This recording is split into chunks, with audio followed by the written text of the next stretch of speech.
Good morning. Going to work through two hands. First hand, I get 9 8 of hearts. This is a 5 NL game. We are full ring. So we're under the gun. And before we act, we should kind of take a look around the table with 9 8. We have a couple players that will likely call. So we've got call 2 bet 38% here. Um, he may call. He's playing 28-7, and he would have position on us. Uh, and when we look at the stats, you can see that he does play a little bit looser, cut off and button, but 50% in the blinds. So maybe that 28 is driven by more of the blinds. So he's not a guarantee to call. Um, but nobody else here looks like they are super loose and will call raises. I think if anything, they're more likely just to limp and take a flop. So I think with 9-8 of hearts, we can open raise this. It helps balance out our big cards: aces, kings, ace king, ace queen, and so forth. So we raise, and then we get two callers. So we get Villain 33 calls. I've got 65 hands on him, and then Villain 31 calls, and I have 329 hands on him. So first Villain is playing 22-17. His 3-bet range that we have is Kings plus. He's called from called 2 bets from blinds at jacks and ace jack offsuit. So I think he's actually going to be somewhat tight. You can see his call 2-bet is only 9%, so 2 out of 23. And you can see his VPIP in early positions only 6%, 1 out of 16. So I think he's going to be pretty tight.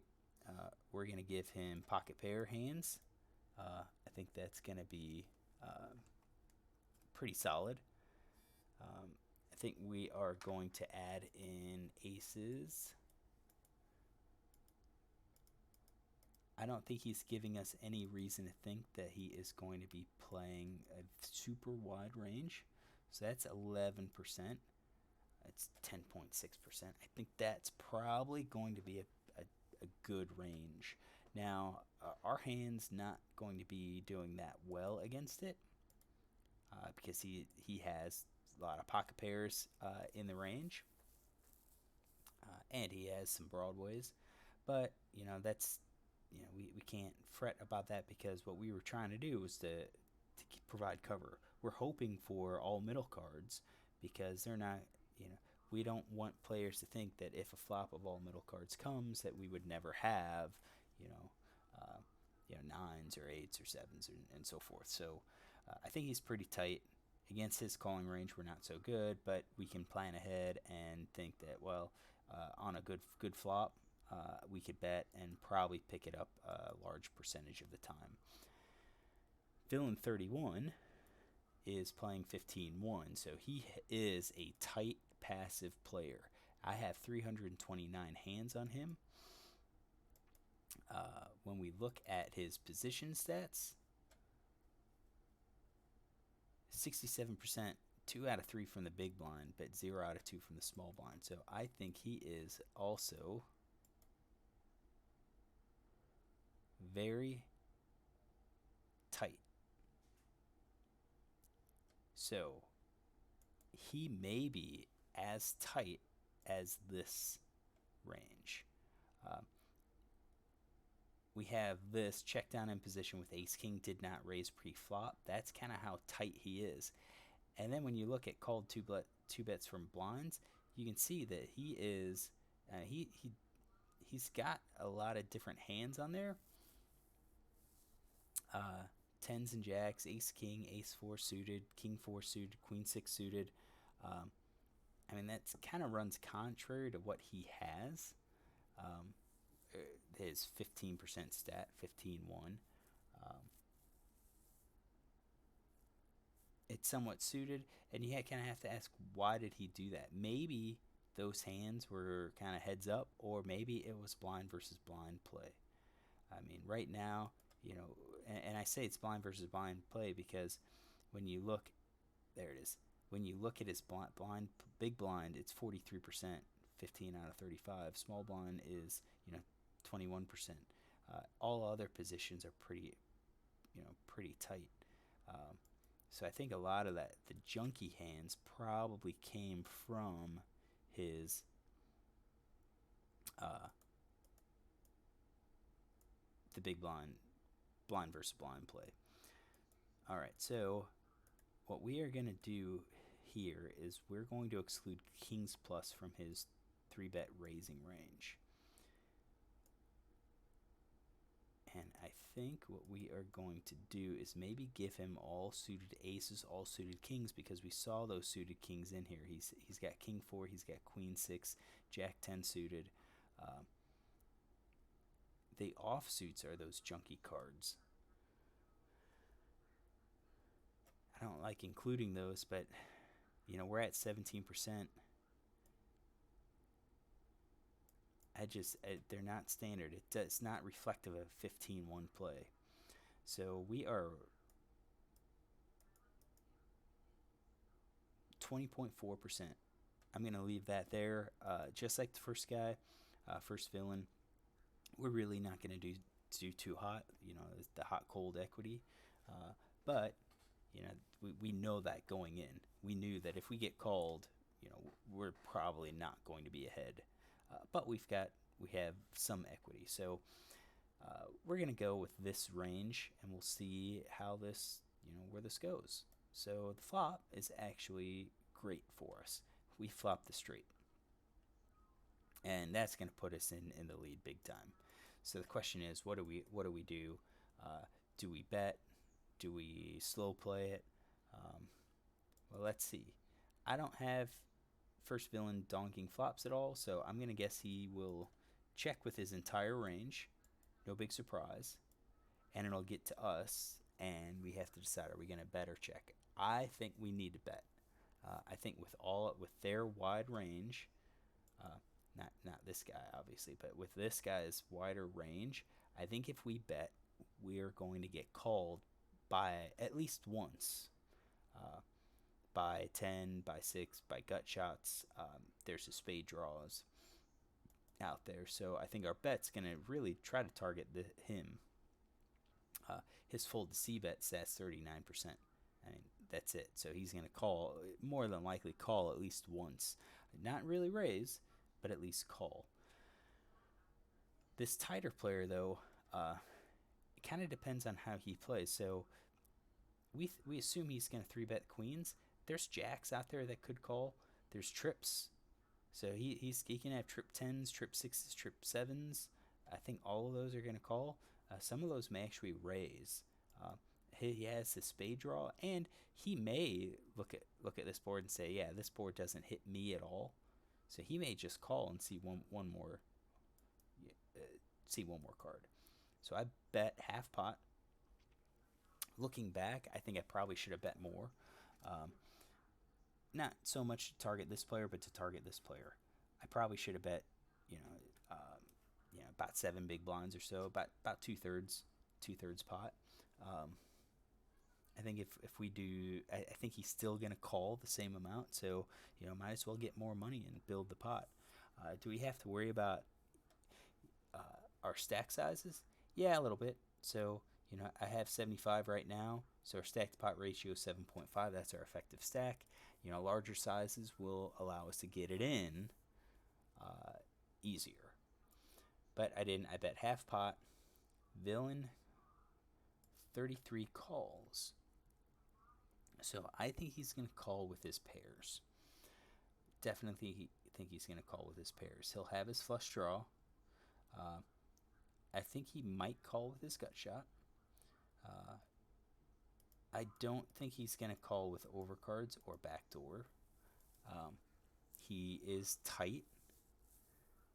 And I think he's got to worry about what this guy is going to do. If he's paying attention, he'll know that that guy will probably come along. So we're at 56.4% of hands that he would call. We're way ahead of that, which is fine. He may call with ace-high hands, so ace-jack, ace-queen, and that's even better for us. So you'll notice that when I include it, it goes to 82.1 versus 56.4. I think it's probably better to go with the smaller size until we know that he is capable of calling with, ace high on a board like this. Other villain calls as well. So on this villain, he doesn't like to fold. So we're going to give him all pairs plus, just like the other person. We're going to do flush draw, open ended straight draws, gut shots, um, maybe overcards. We're at 62% continuance, so they fold about 40%.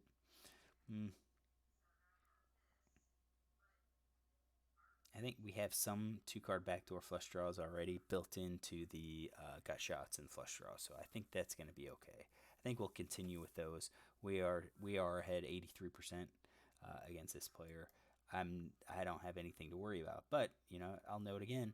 Just think about it. If I did 7, he would probably call. He would probably call. So now our pot's 31. I've got 70.4 in there. I could possibly be able to get it in by 2x pot on the turn, or I can set up a small bet size, on the turn, and basically get the river to be also a smaller bet size that would almost guarantee a call. All right, so we go to the turn. 4 of clubs. 4 of clubs, I don't think is going to really change a whole lot. Flush misses, which is good. 4 now, though, gives a few more draws, a few more straight draws. So villain 31 checks. Not surprised. I think he checks his entire range. He's not super aggressive. And it's on us. So pot's 25. We have 70.4. If we bet pot, that's going to leave us with 50 big blinds. Well, under 50, 45 big blinds. And if we get a call, the pot's going to be 40. It's going to be 75. So our river bet would then be about a half pot bet, which I think is okay. I think at this point we're betting, and I think we're going to get called by our flush draws. I think we're going to get called by some of the straight draws. Maybe a straight was already out there. Pot size bet will likely get sixes, pair sixes, pair sevens of folds. All of the trips are still going to call. Jacks are going to call. Queens are going to call. Eights and nines. I think a pot size bet they may fold if they think I'm playing over pairs. So I'm not thrilled with this 25 big blind bet. I think we could have gone down a little bit more. So done maybe 20 big blinds, maybe even just done 15 big blinds. I think 15 big blinds would be better, because if we get called, now we're at 55, and 55, we've got a pot size bet on the river. It'll be hard for people to fold one pair, two pair hands with how the betting. It almost looks like at that point on the river, I'm just trying to bluff. I've got the ace high. I bet the pot. Villain 33 folded, so when he folds, I think he could be folding these weaker pairs. He could definitely have folded, the non-flush draws. I think he probably still calls with the open-ended straight draws. Probably gives up on the gut shots, his overs, right? The no made hand, all of these pocket pair, below top pair, nines and eights. I still think he probably calls those. He is tighter, so he I mean, it's possible that he gives those up along with top pair. So maybe something like that. So there's a lot of cards that we kind of expect him to fold, because that board, that turn doesn't really help him much. What about this player? We see that he calls. So what is he going to call with? So his fold to turn C bet's 43%, 3 out of 7. I still think he's going to call with all his flush draws. I think he's going to call with his open-ended straight draws. He's probably still going to call with his gut shots, believe it or not.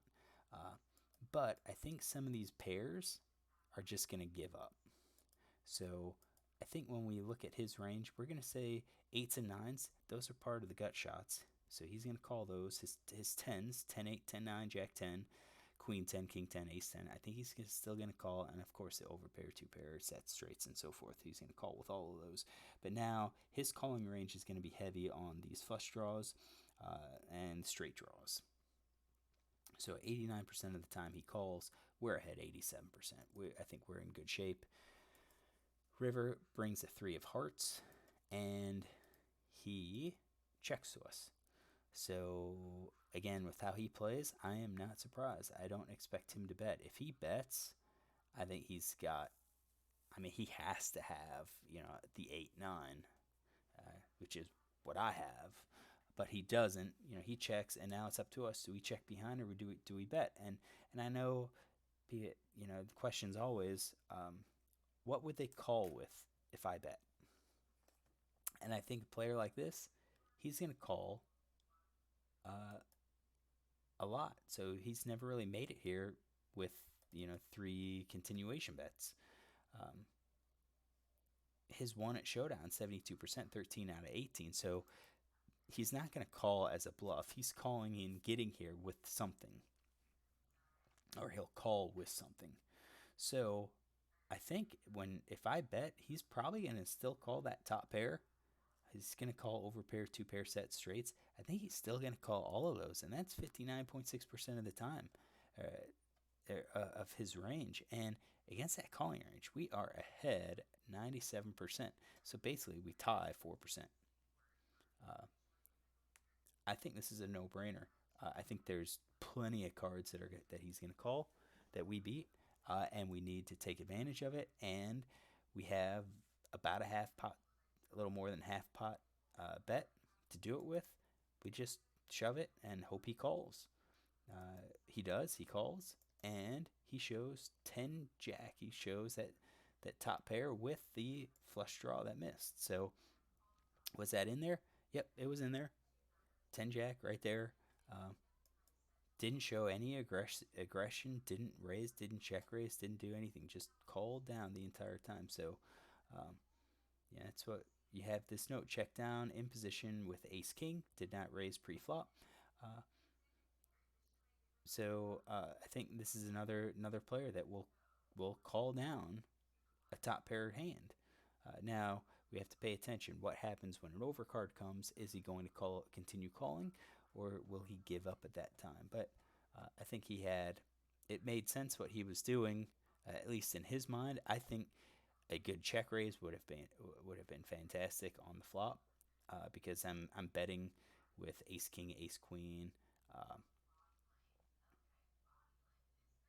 ace king, ace queen, king queen, king jack. He's got top pair and the flush draw. If he check raises the flop, and especially after this caller, he's gonna probably fold out ace king, ace queen, king queen, which is what he wants. He doesn't want to see one of those cards come out on the flop. And even if called, he has top pair and he has that flush draw, so he's got something to go back on. All right, so this is hand number one. We have his range. Let's close this down and get hand number two. All right, hand number two, 10 Jack of Hearts. So this is a 10 NL game. We are full ring right now.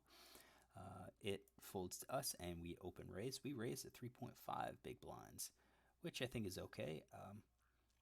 Size a little bit larger because we're up front. We would prefer not to have calls, but if I'm going to do this, I need to do this with also my aces and king hands. So we get called in two spots. So we get called by villain 27 and by villain 22. The effective stack is 30 versus villain 22. It's 90 versus villain 27. So villain 27 is playing. I have 21 hands on him. He's playing 29-14, 0% 3-bet. When we look at his VPIP, definitely 40%. He's limping. Pre-flop calls. So he has called in mid position and cutoff. He is not called in early position yet, so he is. This is still considered early position, so this is the first time. So he's definitely limping wider than he is calling. So let's give him a calling range here that will still be somewhat tight.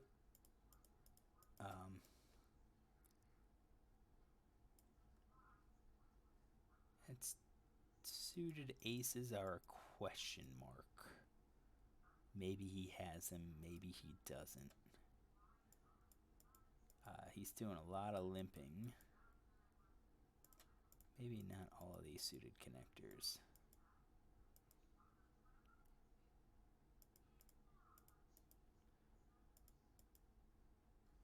That might be about right. 14.2%. Definitely high cards with small pocket pairs. Against this range, our Jack 10 isn't going to do that great, but again, we're using Jack 10 to kind of protect our Queens plus hands. Villain 22 is playing. I've got 139 hands on him. He's 27-12. When we look at his range, his 3 bets by position, he'd hit 3 bets, 17%. So 1 out of 6 from the button, 1 out of 16 from mid position. But we want to look at this call 2 bets stat. So he calls about 25%. Button, he's 3 out of 6. So 50%. But if it was, 2 out of 6, it's 33%. So it's more in line with what he has. So he's probably calling with about a 25% range. His 3 bet is probably wrong guy. Let's make sure we are looking at the correct guy. 27-2. Yep. So his 3 bet. We don't. He's only 3 bet 2 out of 61 times. I think he's probably going to be again tighter with his 3 bet range. So when we look at him, I think what we'll do is also kind of take out the most likely candidates for 3 betting. I think we will give him the suited aces. I think we're going to give him more of these suited connectors and 1-gappers. And our offsuit hands.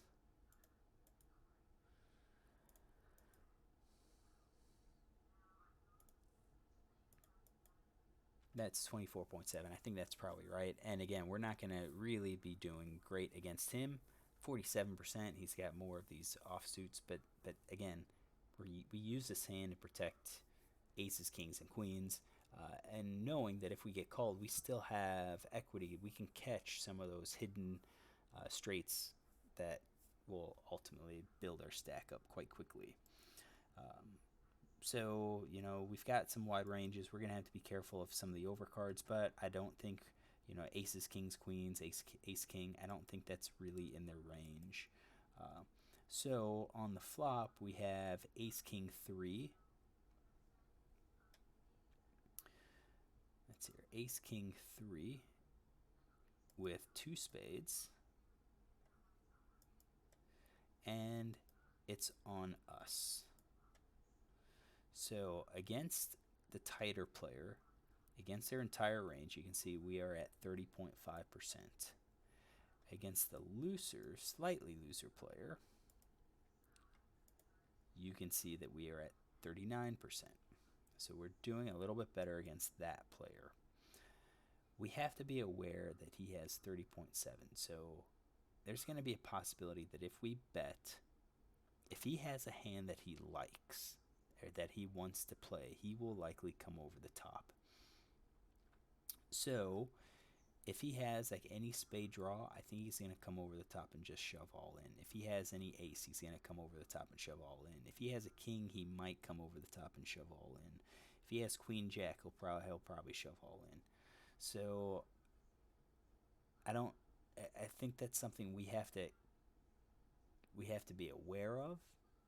And when we look at those hands, what hands is he going to shove all in with? Um, I think the top pair hands he'll shove all in. So any of the ace, the kings. I mean, if he's tilting, yeah, he'll play with the kings. But I think he'll have the flush draw. He'll shove all in. I don't think he'll do the gut shots. So 34.7% of the time, he will just shove all in, which means he's folding 65% of the time. What about this guy? This guy is going to be tighter. He's going to hit top pair 25% of the time. I think if I bet, he's probably also going to call middle pair at least once. The weak pair, probably not. I think he's going to give up. We don't have his fold to C bet. This guy's fold to C bet's 57%, which kind of makes sense when we worked out what he would likely shove. I think if he had a larger stack, he would also call with the kings. But since he doesn't, I doubt, if it's just me, he'll probably shove with the kings, which means he is folding still 55% of the times. But if I bet and the second guy calls, then I don't think he's going to shove with kings. So I think this first villain, if we bet, he's going to call with middle pair plus. I think he'll fold the weak pairs. I think he'll at least call with flush draws. Gut shots, probably not.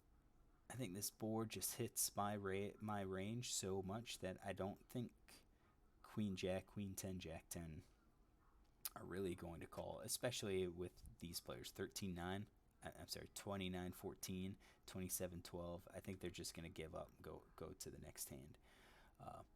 It's too likely that I have an ace or a king in my hand.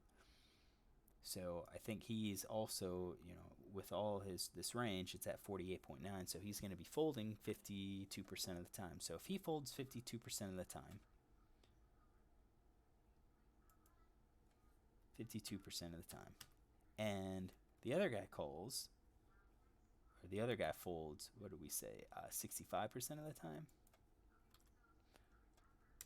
then if I bet, the chance that they both fold is 33.8%. So what we can do is bet half pot and kind of be at a break-even point, because we think they're both going to fold at 33%. Any larger, and I think it's going to be a negative EV situation. So I think against these two players, we're betting we need them to fold, because if they call, we're going to be just kind of beat. So I bet 6 half pot, which I like. Again, we need them to fold 33% of the time. The probability that they both do it is 33.8%. So it's kind of like right at break even point, and it prevents us if we check and they all check. I think you've got all of those small pocket pairs. It's has a chance to catch, and then maybe the next card's a heart, and it kind of induces us to call again. We're betting for our gut shot. We're betting for the backdoor heart draw. It's kind of what we're betting on. So we bet. Villain 27 calls. So this guy calls. So I think he's calling with all of these hands, and then the next villain calls as well. So I think he's still going to be calling with all of these hands. Now, since he didn't raise, I'm going to add these middle pairs back into his hands. I don't really want to add any of the weak pairs because I don't think the weak pairs are going to call. But I think aces, ace X, king X, they'll call. So now, against these calling ranges, you can see that we are way behind. What we are hoping for is for us to pick up some equity on this next turn card. And we did with the 7 of hearts. So that's actually pretty good for us. Because with that 7 of hearts, we still have a gut shot, and now we've picked up a heart draw. So what do we do with it? Against this tighter player, all right, against their range at this point, their entire range, we're 26%. If we bet, I still think he calls top pair. He might not call with all top pair, though. So what we're going to do is take out ace 8, ace 9, ace 10. I think he'll still call with ace queen and ace jack. I think that's kind of mostly what people do. I think the king will probably fold unless he wants to be sticky. But now, you got to think about this guy. I'm sorry, he called the flop, and this guy called behind. So if he has a king, he could be thinking, well, if I don't have a king, then if I don't have an ace, then this guy might have an ace as what might have an ace. So I think the king, if I bet, the kings will likely fold. The flush draw, I think still calls. I think both flush draws call. All right. Um, but I think the gut shots fold. So if I bet, I think he's going to call 45.6% of the time. So he's folding 55%. Of that calling range, we're still at only 28% equity. Uh, what about this player? So if we bet, so he didn't raise. I guess we should go back. He didn't shove, which I think we can get rid of the set and the two pair. I expected those hands to shove. Let's go back here. So set of threes, ace three. I expected those hands to shove on the flop. The top pair, I don't. I think top pair is also going to shove. Definitely ace queen. I think, and we'll say ace jack, ace queen, ace jack. I think are definitely going to shove. All of the other aces, I think he'll probably just call. Now I might be wrong. He may shove with all aces, but I think with his calls, it's going to be a weaker ace, middle pair of his flush draws. So he was actually, when he calls, he's calling at 37.5%. We're still, yeah. Our numbers, our estimate of folding 33.8%, that still holds because we kind of threw in his raising range. Uh, nah, let's hear it. Is that right? That's his calling range. We also had to account for his raising range, and I think his raising range was also included in there. So his overall folding range, I don't think changes much. It doesn't change because he's either folding or he's calling or raising. So, um, so let's get back to the turn, seven of hearts. So now, oh, we're asking, if we bet, what is he going to call with? Now he's at 24.7, so I don't think we have to consider the raising because I think if we bet, we're going to bet enough to try to isolate this guy if that's what we're trying to isolate. Um, and I think we should. I think, with our bet based on his size, we should, if we're going to bet, we should probably just go ahead and bet 25 big blinds or 30 big blinds, enough to put him all in. That's going to apply maximum pressure to villain 2. It's going to apply maximum pressure to villain 2 and also villain 22. So if we put them all in, I think he's going to probably call with his top pair, his two pair, and then his flush draws. I don't think gut shots are going to call anymore. So, yeah, he's going to be calling 68.5% of the time. When he calls, we're at 30% equity. So we can look at it and say, okay, we'll say 31% of the time, I bet he folds and I win the pot. The other 69% of the time, I bet he calls, but then we have 30% chance where we can actually catch and beat him. We also have to account for this guy. So if we bet, if we bet the flop, if we bet 25 or 30, I still think he's going to call with all those ranges, probably still with the flush draws, and maybe not even all of the flush draws. So with all of those lower spades, maybe not, like 8, 7, 9, 8. Maybe he only does it with queen, jack, queen 10, and jack 10. Maybe those are the only flush draws that he's going to call with. All right, so what did I do? I actually bet 15. I think that's a mistake. I should have bet larger. Villain 27 calls. I've got this range that he's going to call with. I think that's fine. And then villain 22 shoves. And I think with that shove, uh,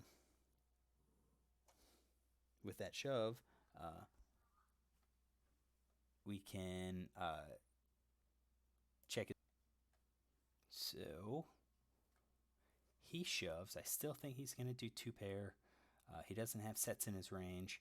I think top pair is going to do that. I think with a 15, I still hold true. Middle pair's not, but I think all of his flush draws are, and it maybe not even all of the flush draws. I think maybe these ace heart flush draws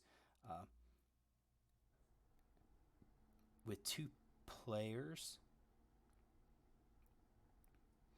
Yeah, he's short enough. I think he's going to do it with all. So he does that. It's up to us. What do we do? Well, against this range, we're at 30%, so we have to call not even 15. So we have to call like 10 more big blinds. So we're getting 10% equity. We have 30%. I think this is a standard call, but we have to worry about villain 27. So villain 27, what is he gonna do? So let's check equities.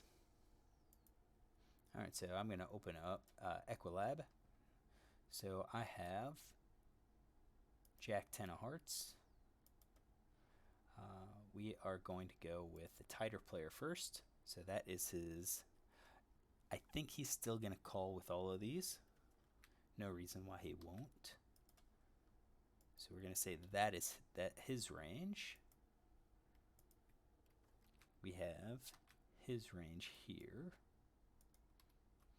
And our flop is ace, king, 3 hearts, and then 7 hearts turn. So we're actually getting better than 10%. So if we call 10, so if we call this 9.7 big blinds, we can assume that he's also going to call, which will give us even better odds. So right now we're at 21.5% equity. I think we're okay to call here, and that's assuming that they have all of those flush draws in their range. So I did call, and villain 27 called. The king of diamonds came on the river. Okay, so now once that river comes, you can see that it doesn't help me at all. Could we bet? Could we bet and get him to fold? Probably not. You can see his top pair plus 80%. I don't think there's any amount I can bet that will generate the folds that I need. Not against this tighter player. I think he already had the aces, large number of aces in his range. So I think all we can do is check fold. We checked. Villain 27 checked, which I think he would do with probably top pair. I mean, he's gonna look at, I may have a king. So we see the board. Villain 22 had ace 9 of hearts. Was that in his range? Yep, it was. So you can see turn was ace 9, definitely in his range. So even a heart wouldn't have been good for us. Even a heart wouldn't have been good for us. And what about villain 27? He had ace 7 of diamonds. So we didn't have the 7. And we had it down to ace 8. I mean, one more card. I mean, still isn't really going to change much. He still was calling with that ace. So I'm gonna say we did have it in his range. I mean, ace 8, ace 7 is arbitrary as to how low they'll go. Yeah, we lost a hand. It's gonna happen. Heart, if a heart comes, I think if we bet, he will still probably call. Now with the pot size at 104, I don't think I could bet. I can't shove all in. I mean, I could. His is 60.1. I think if I bet, he may give up because he gives me credit for a king. So even with the heart draw, I think best we can do is just kind of check and hope that he has a king that he was going to bet. We could bet half pot. Oh, we could bet like less than half pot. So let's just say I bet 30 big blinds. He may call with that ace and give me some, yeah, give me some money. All right, so here's two hands. Hopefully you enjoyed them. Look tomorrow for a couple more hands.